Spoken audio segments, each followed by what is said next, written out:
Hello everyone, kia ora, bulavanaka, talofa lava, hello, bonjour, kia orana, hello oketa, and a very warm welcome to this Business Link Pacific webinar, Reaching New Markets Through Social Inclusion. Thank you so much for joining us today from wherever you are in the world. If you haven't already done so, please take a moment to do the short survey. The link is posted into the chat box in the top right-hand corner of your screen. Your answers will be anonymous, but it will help inform our webinar presenter today with her discussion points. We'll share the results of that survey throughout the webinar. Before we get started, I'd like to make a couple of introductions and share some important information with you. During the webinar, please keep your microphone and camera on mute for the entire webinar. This is to help us make sure we had a nice clear feed of our webinar presenter so everyone can hear and see her clearly. If you need to leave the webinar partway through, that's not a problem. We will be sending out a recording of the full webinar later today, and webinar recordings are now available on our website. There will be one Q&A session at the end of the webinar, and I do ask that you put your questions into the chat box throughout the presentation whenever you think of them. If possible, please tell us your name and which organisation or business you are from. If we happen to run out of time for questions, we will make a note of your question and email you privately with the answer after the webinar. So for those of you who may have just recently joined the BLP network, either as a business advisor or as a growing SME, or even if you've been with us for a while, here's a quick refresher of what BLP is all about. We are a New Zealand Ministry of Foreign Affairs and Trade funded private sector development initiative delivered by DT Global. We currently operate in 6 countries, the Cook Islands, Samoa, PNG, Vanuatu, and the Solomon Islands. We work in partnership with financial institutions, chambers of commerce, and the private sector. Our core purpose is to develop a business advisory service provider network to improve accessibility and quality of business services available in local markets. We do this by offering 3 main services. We have an online business health check, which helps businesses identify where there are gaps that could benefit from business advice. We do a business diagnostic, which is carried out by our in-country representatives, which is a more comprehensive one-to-one version of the business health check. We've also just released the Online Business Continuity Planner, a free online tool similar to the Business Health Check, helps identify areas that could benefit from business advice. The categories are specifically in their Business Continuity Planner around business continuity planning. We have a searchable database of over 60 BLP-approved business advisors. All of our business advisors go through a quality assurance process to ensure reliability and to reduce risk. We also have a subsidy scheme, and we have 2 types of subsidies, a 50% subsidy, and in response to the COVID-19 crisis, we released a 100% subsidy support package to help growing businesses who have been affected by the crisis. There is more information about this on our website. Our webinar presenter today is Kara Klassen. She's our Gender Equality and Social Inclusion Advisor. She has over 8 years experience in the international development, specifically focusing on gender and inclusion in market systems. She has led multiple research teams in understanding the barriers to women's economic empowerment and designed projects around these findings in countries in Asia, the Pacific, and Africa. She currently serves on the board of a Kenyan impact investment fund focusing on accelerating inclusive and sustainable development in key market sectors globally. And her role at BLP involves supporting our staff and our partners to better understand the barriers women, youth, and other marginalized groups face in business. She supports us to develop skills and systems that are specifically target these groups to ensure they are successful. Carol will be presenting one webinar today and another one next week, Thursday. I'll let you know the details about the one next week at the end of this webinar. Today, she will be talking to you about how to be more inclusive when targeting consumers or working to reach new markets. We're very lucky to have Carol with us today, who is currently working on a project in Kenya and is connecting with us at 4:30 in the morning in Nairobi. So I do need to emphasize the need to keep all cameras and microphones on mute for the duration of the presentation so we can get a clear feed from Cara to all of us. Cara, welcome.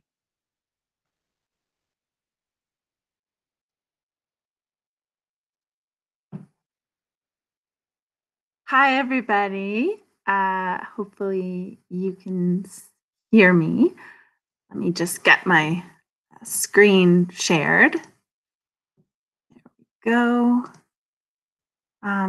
It's an honor to be with you all today, and I'm excited to see the number of people joining us from different places in the world, including myself from Kenya.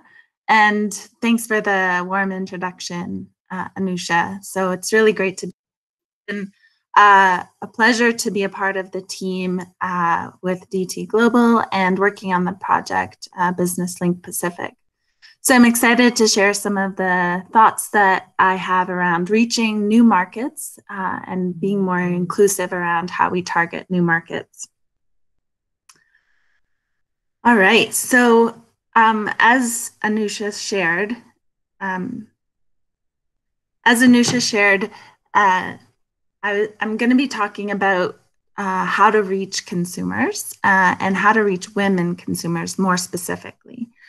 So just a quick overview, I want to cover the current market reality, and in that kind of cover some of the key terms that, so we're all on the same page when it comes to talking about these issues around social inclusion and gender equality.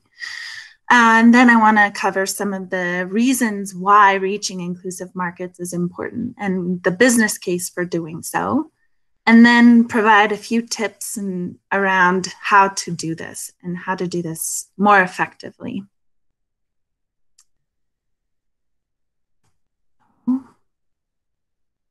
So before we move into the issues, I want to just kind of cover what social inclusion is. So social inclusion is the process of improving the terms on which people take part in society. So it's a collaborative approach, it's supportive and respectful of the environment, and it works to increase the participation of everyone so that everyone can contribute. So it looks at gender, it looks at religion, it looks at ethnicity or employment status or sexual orientation or disability status. And it's ensuring that anyone who is a part of these groups is benefiting and can benefit from whatever is taking place in society. So diversity might be wanting to look at and accept that there are differences in different statuses, but inclusion and social inclusion is about actually reaching these and targeting them specifically based on their status and their needs. The other main term is gender equality, and it's important to understand that gender equality is looking at all genders, women, men, boys, girls, and other genders as well, and ensuring that they have the same opportunities, outcomes, rights, and obligations in all spheres of life. And if we want to start with achieving gender equality, it's important to consider that, each person or each status or identity, person with different identity might actually experience life differently. And so we may want to treat them differently and offer different services in order to have them all be successful. So, the example of this cartoon on the right of your screen kind of exemplifies that, if the assessor is looking at all of these animals and saying, take the test, climb the tree. But most of them, the only one that really can climb the tree is the monkey and maybe the bird who can reach the top. But the rest of them can't. And so if we treat everyone the same, we may not necessarily see how they can all succeed. So we might actually want to offer a different test for the elephant or the fish or the dog, because they're not all going to be able to climb the tree, but that doesn't mean that they're not capable or able to be successful. So equity in treating people equitably and giving equitable opportunities is critical to achieving gender equality. The other key term is around implicit and unconscious bias. So unconscious biases are an association or attitude about a person or a social group that operates beyond our control and our awareness. And it often informs how we perceive people and their behaviors. So it can often make us attribute certain qualities or characteristics to all members of a particular group, and therefore makes us stereotype. And this then affects how we understand people and certain people groups and their actions and decisions. But this is often going on in the background and it's unconscious. There are many different types of unconscious bias. And when we're looking at, expanding and being more inclusive, we need to be aware of these so that, when we're designing strategies or plans around reaching new markets, we are aware that we might be holding these biases. They can be things like attribution bias. It's about how we perceive the action of others. So we assume people will behave in a certain way when they may not, and each person is different. It could be affinity bias, where we hire people that look like us. And we don't do it consciously, we do it unconsciously. Or, Horn's effect, which is basically where we might hire someone or we might not hire someone because we don't know how to say their name, or we don't know, we don't understand what ethnicity they're from. And so we don't feel comfortable, or we think we don't feel comfortable, but we don't even realize it. So these are some of the things that we really need to take into consideration and consider when we're taking part in marketing. So Anusha, would you mind sharing some of the results from the survey so far? Sure. So we have, Cara, if you just turn your microphone off. Oh, yeah.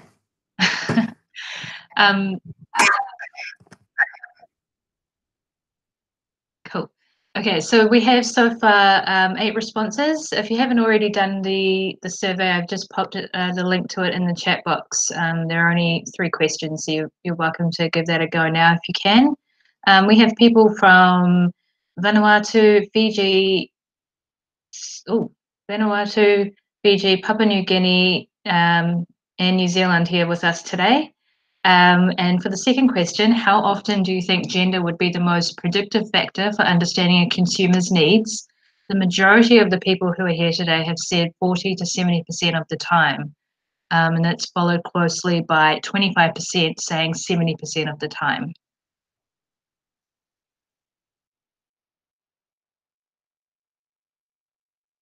Great, thank you for that. So gender bias in marketing is actually really prevalent, but it actually doesn't have that much of a bearing. So it's interesting, most people said between 40 to 70%. The last bullet there actually highlights that gender is very rarely the most predictive factor that helps to understand consumer needs. So only about 5 cases, should gender be used to understand consumer needs. And gender, that's typically when we think of gender, we think of women and then men, and then we think of these stereotypes that go along with that. But while norms are highly gendered and cultural, purchasing decisions typically aren't. And we'll learn more about that later on. Marketers can be women and men.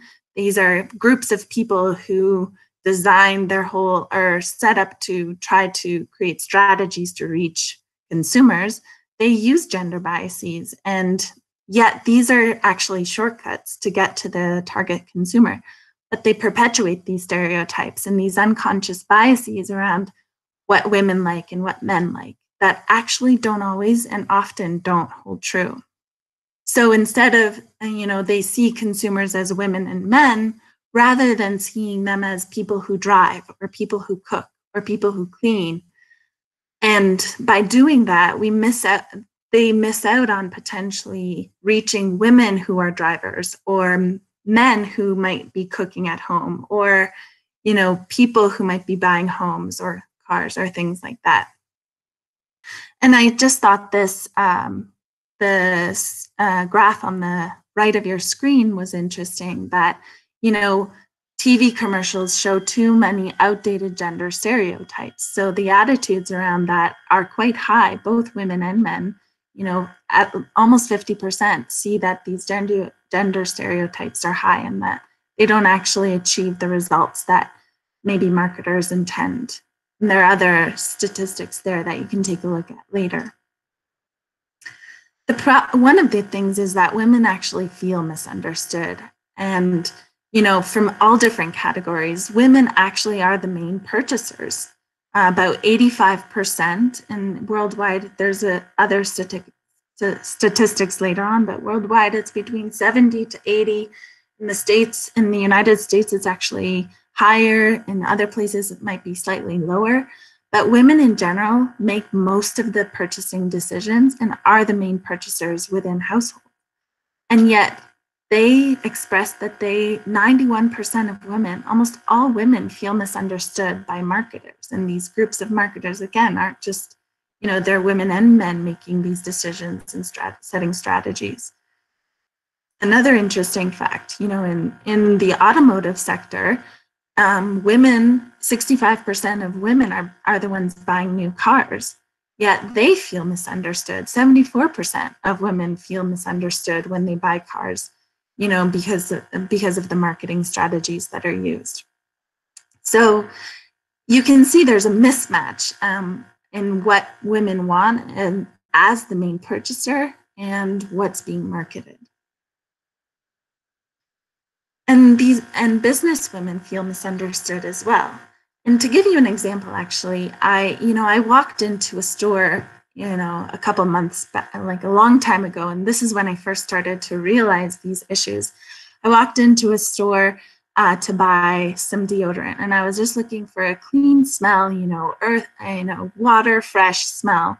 And so I go in and I start to smell all the supposedly women products, and they're very flowery and very, they're not necessarily meeting my need. And then I look at the men's products, and they're designed, they say labeled men, and I smell all those, and I actually like one of the men's deodorants better than any of the women's deodorants. But if I hadn't thought to look at these products that are being sold toward men, I might not have found the thing that I needed. And so as businesses that are trying to market products or services, we might be missing out on selling a product to a woman or to a man because we're labeling them as a male product or a woman's product. The other thing is that business women are feeling misunderstood as well. So 70% of new businesses are being started by women. And within that, 62% of these women business owners actually don't trust that companies understand their needs as business owners. In the States, a lot of research has been done throughout the world, but some of this research is difficult to find in specific places. But it gives you an idea. So 55% of purchasing agents are women. 46% of purchasing managers are women. 52% of wholesale and retail buyers are women. 69% of HR managers are women. So there's a huge segment of the population that are women, and these roles we could start as marketers and the sellers of goods and services. If we take that into consideration, but doing that in a way that doesn't just stereotype, we could actually achieve greater sales and profits. So what is the business case for starting to reach these more inclusive markets? Evidence shows, and there's lots and lots of research, that if we invest in women as employees, as entrepreneurs, as customers, and community partners, these benefits will be achieved, and lots of benefits for businesses. If we invest in, for example, if we invest in women's skills and improve this will improve their output quality and increase profits, because they are going to work harder, and that'll help the business, and the business will grow as a result. If we invest in women's human capital and, in our supply chains, for example, then we might actually achieve reaching a different market segment, because those ethical and sustainable sourcing practices might be something that a market desires. And that actually is true. So a lot more people are looking for those ethical and sustainable sourcing practices. And understanding women's specific consumer needs will increase sales and profits as well. So, Anusha, if you wouldn't mind sharing the answer to the last question, that'd be great. Sure. So the last question in the survey was, who in your household makes most of the regular purchasing decisions, e.g. buying food, clothing, household items, etc.? So out of the 10 responses that we've had for the survey, 70%, an overwhelming 70%, have said the woman of the house has the most regular purchasing decisions, followed by 10% man of the house, 10% both male and female, and 10% both. That is really quite accurate, actually. It's actually even higher. So there's huge market opportunities to actually target and sell to women. $20 trillion worldwide is spending that is controlled by women. That's a huge opportunity. And while, I think we're starting to, work toward that and maybe target this market, there's a lot of opportunities for us to even do better. About 90% of women across the world reported controlling or sharing daily shopping needs, compared to only 40% of men. So all of you who said 70% or higher, you were on target. And maybe it doesn't seem like that shocking, but I think when we get into some of the issues around that, it'll make more sense why just because we know women buy stuff doesn't mean that we should stereotype that it's women buying stuff. Another study found that 88% of women in Asia Pacific also have shared or primary responsibility for daily shopping and household chores and food prep. So again, that's probably not very surprising, but it just represents this opportunity. The other aspect that demonstrates opportunity is that 72% of women decide what products or services to buy with the help of someone else. And once they buy a product and are satisfied with that product, they start to tell other people. So there's a huge opportunity in not only selling to women, but these women then will share their information and the success of that product, or that it's working for them, or that service is working for them, with other people who will then also start to purchase that same thing. So really, there's so much opportunity. It's important to, as marketers and as selling of goods and services, to understand some of the challenges that women and goals that women have.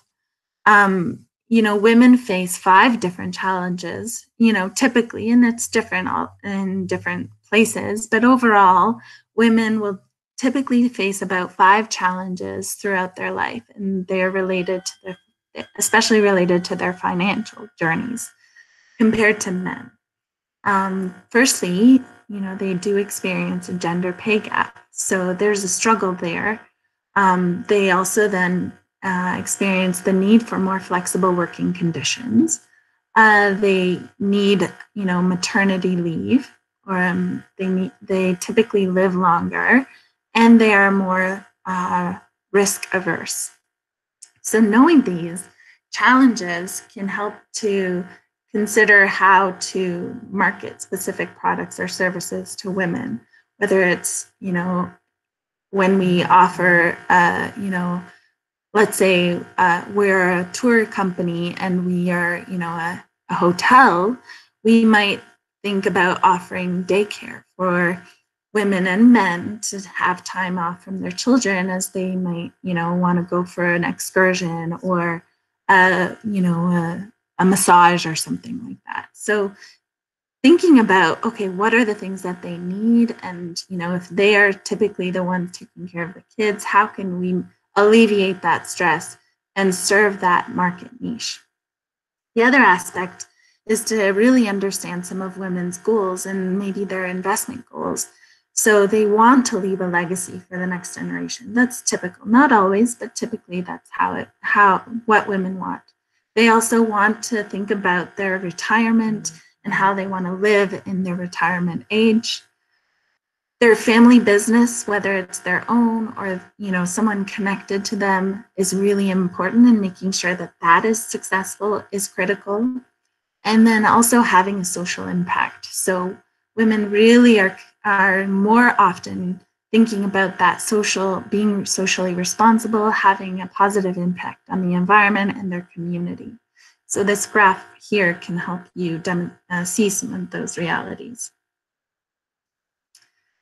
So lastly, I want to just cover some tips for reaching new markets through inclusion. And there's likely lots more, and I'm not an expert in marketing, but some of the research that I've done and work that I've done, this might help to, you know, as you start to think about reaching these new markets. Firstly, it's really important to prioritize inclusion internally within your own businesses as business owners and as, you know, being a part of an organizations. Looking at and targeting and prioritizing inclusion is critical. So having inclusive hiring practices, creating spaces for women to take on leadership roles, creating a working environment that is flexible, that fosters openness and creates opportunities for growth and advancement for women and other diverse populations will really help you succeed internally, and then actually create opportunities and returns on investment and equality externally as well. And as Anusha mentioned, we're going to talk more about that in next week's webinar. So hopefully you'll be able to join for that too. The next really important thing is to do your research. And I'm not assuming that any of you aren't. I'm sure all of you do your research. And sometimes you have limited budgets. And so you're really trying to target the most critical market that you can. But knowing that there's a huge opportunity in women may make you want to think about what their priorities are and target specific aspects of their lifestyle. So, I mean, as this picture represents, you know, the pink tax is a huge problem. And I'm going to cover that a little bit in a few slides coming up. You know, women really prioritize wanting to manage the household budget. So that's important to them. You know, supporting community initiatives is critical, and supporting women village enterprises might be something that they really value. Another thing is they really value time and efficiency because, you know, women typically are burdened in several ways. You know, they have responsibilities at work, they have responsibilities at home, and they do have obligations within their community. So creating efficiencies and ways that women can save time, it will likely make more women want to purchase your service or product. It's also important to make online sales more convenient and risk-free. Women are more risk averse, so demonstrating that, you know, if they purchase things online, that it's not a risk to them is critical. And they want to be unburdened in their households typically. So finding ways to alleviate some of the burdens that they might have around cooking or cleaning, because not that they should be doing those things, but typically that's what they're doing. And I think at the same time as we market, you know, we can start to demonstrate that it's not just women that are doing these activities, maybe men are doing them too, and how can men play a role in the household, and how can we represent that in our marketing strategies. Other things like creating ads, life, depicting men supporting women and taking roles that women have held traditionally is helpful too. So some of those things are really critical to know, but these are just some generalizations, and it's really important that we do our research in whatever context we're working and targeting, as many of you already are. The next thing is that if we want to reach women and more inclusive market, be more inclusive in our marketing, it's so critical to build trust. If I trust as a woman, if I trust that product or that service, I'm just going to keep going back. I know that, one of the critical things for me is convenience and trust. So I was looking for a massage person. I'm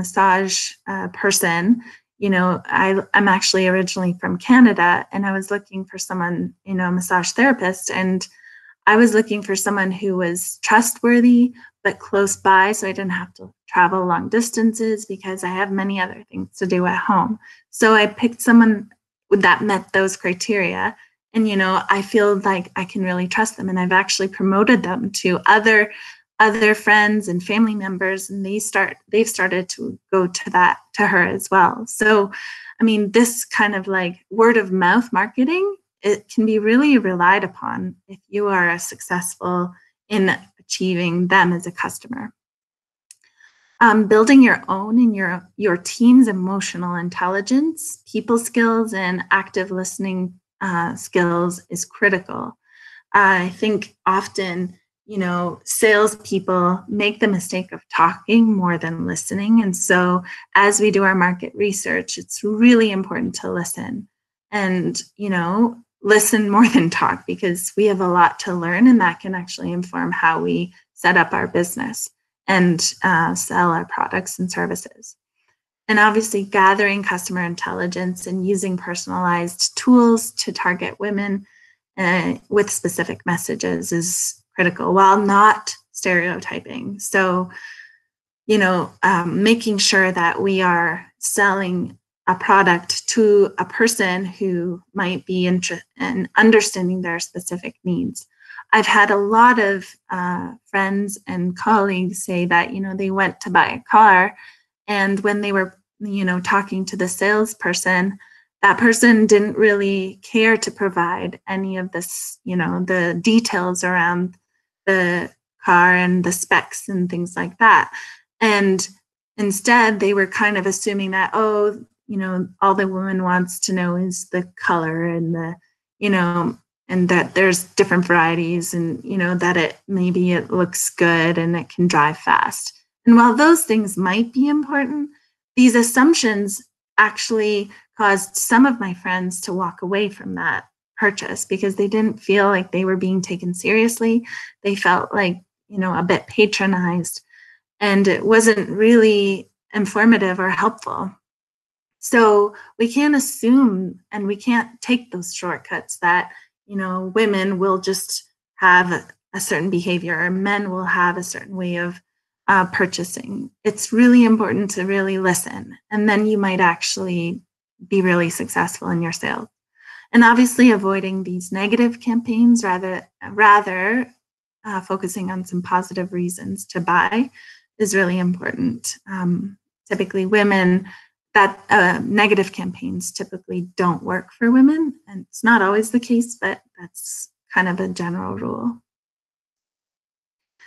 The other thing is to cut out the pink tax. So I don't know if many of you know about the pink tax, but I first realized this pink tax a couple of years ago when I walked into a drugstore, and I was going to buy a razor to shave my legs.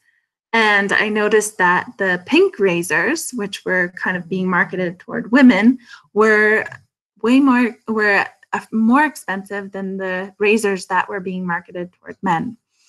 So this is just one example, but this graphic here demonstrates that personal care products and adult clothing and toys and accessories and children's clothing, these are all things that when they're marketed toward women, they actually these businesses will even increase the price, and maybe it's the willingness to pay. But I know that when I discovered that this was a reality, I started to tell my friends and other people that I knew, and I think that awareness has caused me to not want to buy these things. So don't even start there. There's other ways that you can benefit from reaching women rather than just charging more.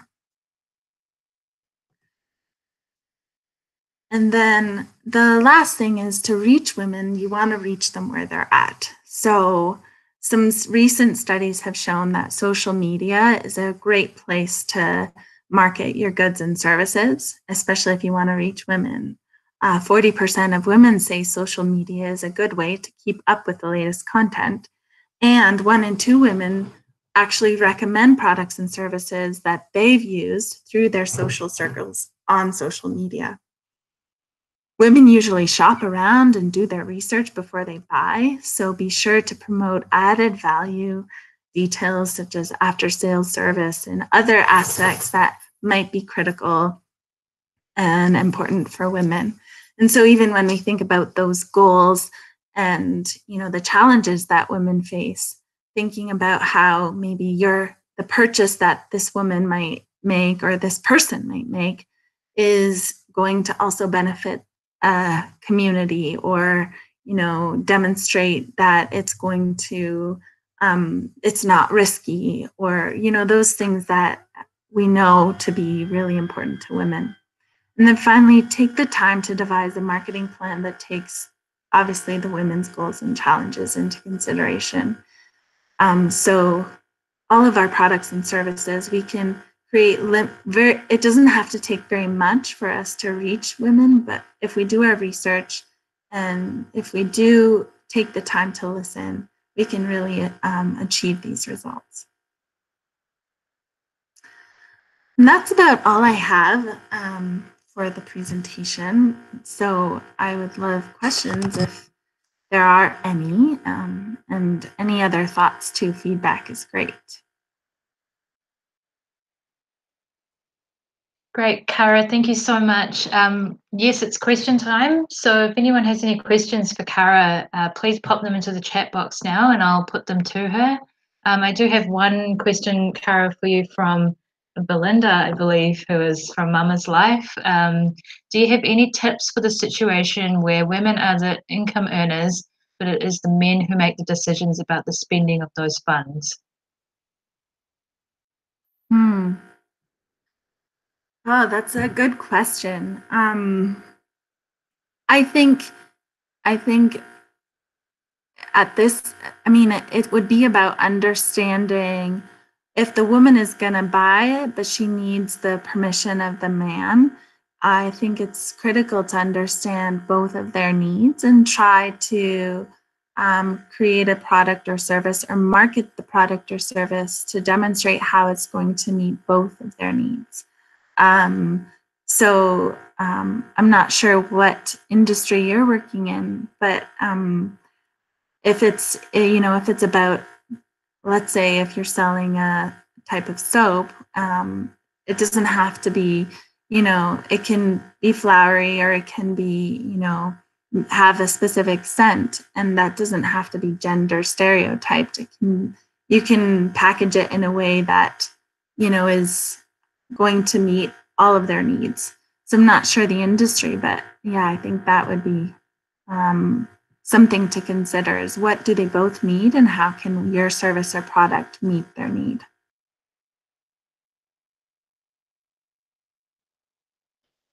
Great, thanks, Cara. I have a question from Chris Alphick from Breadfruit Consulting in Vanuatu.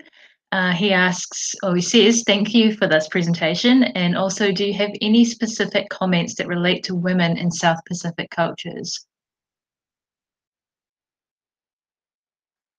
Yeah, so some of the research and I've done is that some of the marketing research that I was doing is found that time is one of the most critical things for women in the South Pacific, that, you know, they really want to get back time. And because there's so many things that women in these cultures are responsible for.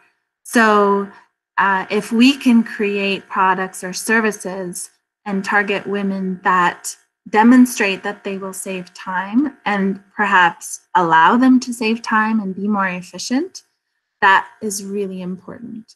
The other thing that I read and understand is that women actually want, they really value knowing the origin of products and also quality of products. So if they build trust with a company and the company is transparent about the products that there's and the origin of those products or services, that actually goes a long way to reaching women too.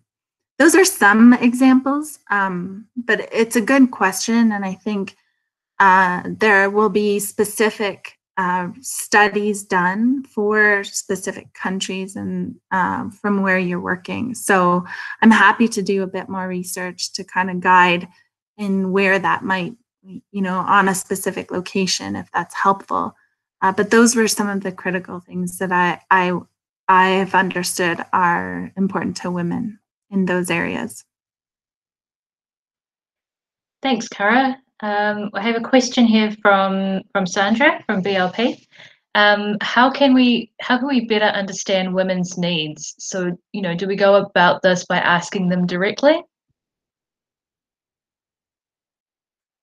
Definitely, great question. I think so often women are not necessarily asked what they want, because women's voices aren't always considered, you know, valuable in society. And, you know, I think it's getting a lot better.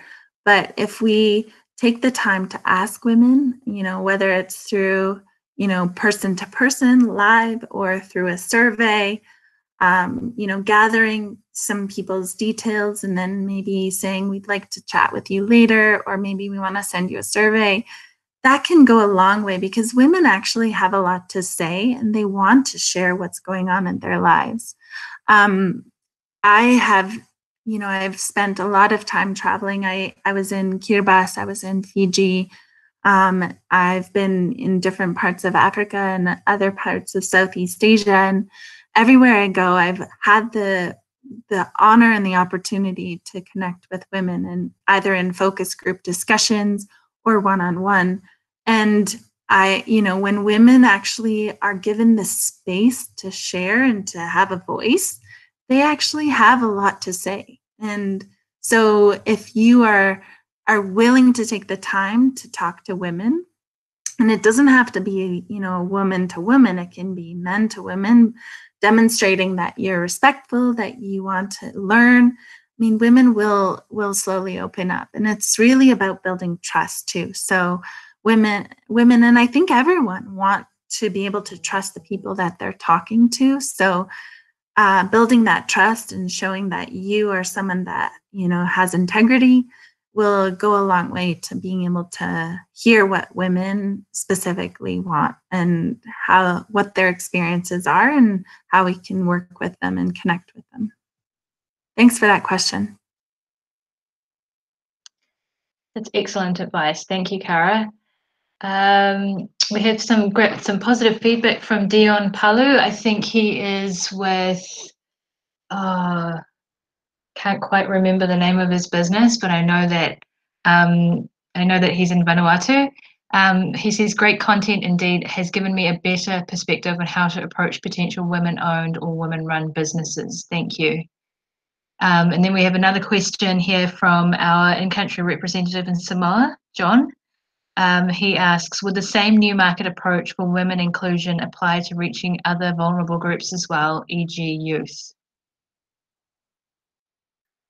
Yeah, no, that's a great question. And unfortunately, this presentation didn't really cover youth specifically, because I think youth do have slightly different needs and preferences. But in terms of the tips that I offered, I think there's a lot that we can draw from, and in order to reach youth too. I think the first thing is to listen to them. Similar to women, I think in many cultures the world over, youth aren't necessarily given a voice and aren't maybe considered as important targets to target markets or target populations to engage. But they actually have a lot to say, and their experiences are valid and actually very useful. And so as we try to target youth, I think the first thing is to do our research and to really understand what their needs are. I think one thing that I've learned through the work that I've done is that young populations more and more are find social justice, being socially responsible, engaging with communities, environmental sustainability. These issues are really, really important to them.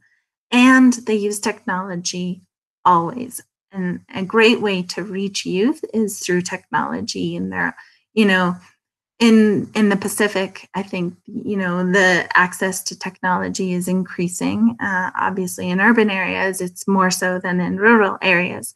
But if we can start to reach youth and give them a voice and ask them their opinions, they won't be shy to share either. And then we can create services and products or market the same products and services we already have to reach those populations too. But I can offer more research on that if that's helpful too. This presentation didn't really cover that specifically. So thanks for the question. Thanks, Cara. John's just saying awesome, thank you. Maybe you want to, while we wait for, if anyone else has any questions, please pop them in the chat box now. And while they're coming through, Cara, maybe you want to tell us a little bit about what you're presenting next week, just a little sneak peek. Yeah, sure.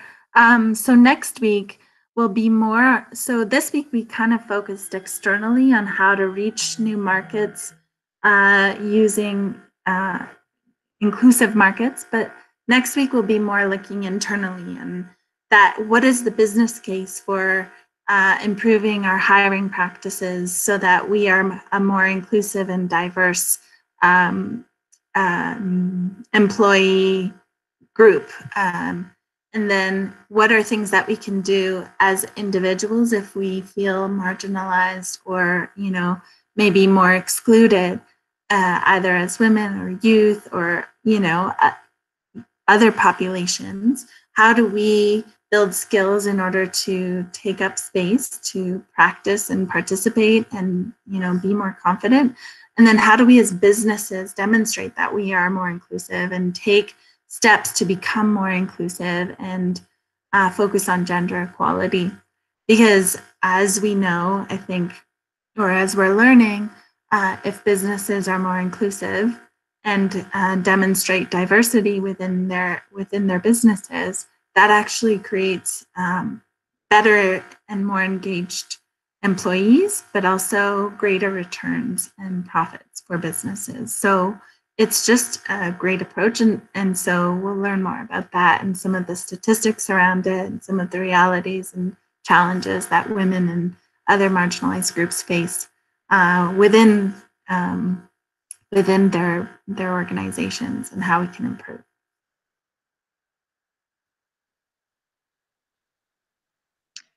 Fantastic, thank you. We're really looking forward to that one.